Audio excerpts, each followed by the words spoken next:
Media का ख़ास करके छत्तीसगढ़ गर्जा और कशिश मीडिया, MNT, PAD और ETV तमाम आप लोगों को मैं शुक्रिया अदा करता हूँ। आपका सवाल ये कि कांग्रेस ने अभी जो निगम और मंडलों में जो अपॉइंटमेंट किए हैं उसमें कहीं भी मुस्लिम समाज का प्रतिनिधित्व नहीं है। बिल्कुल बात सही कह रहे हैं और ये होना चाहिए। जब हम बात कर रहे हैं कि भाई सबका साथ सबका विकास, और तो इस तरह से वहाँ पे मिलना चाहिए। और अभी जिस तरह के हालात हैं आप देखेंगे कि हर जगह बैलेंस करने की बात हो रही है। राजस्थान की समस्या मध्य प्रदेश में जो हुआ, तो अभी हाल ही में अपने माननीय भूपेश बघेल जी ने 15 संसदीय सचिवों की अपॉइंटमेंट किया है। तो उसमें मैं समझता हूँ कि मुसलमानों को खासकर रायपुर, बिलासपुर, बस्तर आदि में और तमाम विभागों में जहाँ जहाँ ये संभव हो सकता है उनको प्रतिनिधित्व देना चाहिए, जो नहीं हुआ है। पिछले 20 साल में छत्तीसगढ़ पब्लिक सर्विस कमीशन पे कोई भी मुस्लिम मेंबर्स का अपॉइंटमेंट नहीं हो पाया है।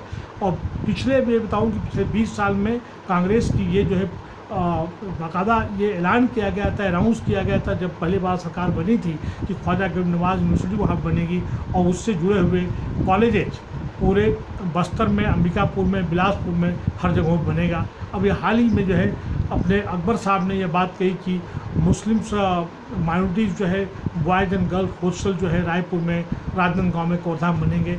मैं समझता हूँ कि भिलाई में जहाँ पे एक शिक्षा का गढ़ रहा है, रायपुर गढ़ है, तमाम एजुकेशनल सेंटर्स वहाँ पे है, वैसे वहाँ पे तो वहाँ पे गर्ल्स हॉस्टल, बॉयज़ हॉस्टल पहले जो है भिलाई में बनना चाहिए, रायपुर में बनना चाहिए, बस्तर में बनना चाहिए, अंबिकापुर में बनना चाहिए।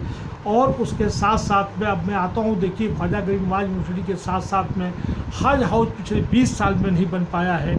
ये हम लोगों के लिए चिंता का विषय है। उर्दू टीचर्स जो 300 जो पहले अपॉइंटमेंट हुए थे उसके बाद से आज तक एक भी उर्दू टीचर्स का अपॉइंटमेंट नहीं हुआ है। मैं समझता हूँ कि जो हज़ारों की संख्या में पद रिक्त हैं उनको भी पहले भरना चाहिए और ज़रूरत के हिसाब से अन्य पद को स्वीकृति देना चाहिए, जो कि नहीं दिया गया है। वक्फ लैंड की जो है तमाम संपत्तियों को खुर्द किया गया। पहले के चेयरमैन, पहले के अधिकारियों ने औने पौने दावों में उनको जो है लीज पे दिया, किराए पे दिया। उन सब की जांच होनी चाहिए और नियमानुसार तमाम वक्फ लैंड्स को भूलेख में उनका इंदराज होना चाहिए। यही नहीं, मैं आपको बहुत एक बात कह रहा हूँ कि मुसलमानों का जो है एक अल्पसंख्यक ऑफिसर जो चीफ कोऑर्डिनेटर की तरह काम करे तमाम विभागों से, उर्दू एकेडमी है, मदरसा बोर्ड है और उसके साथ साथ अल्पसंख्यक कमीशंस है, इनमें इनको कोऑर्डिनेट करने के लिए होना चाहिए।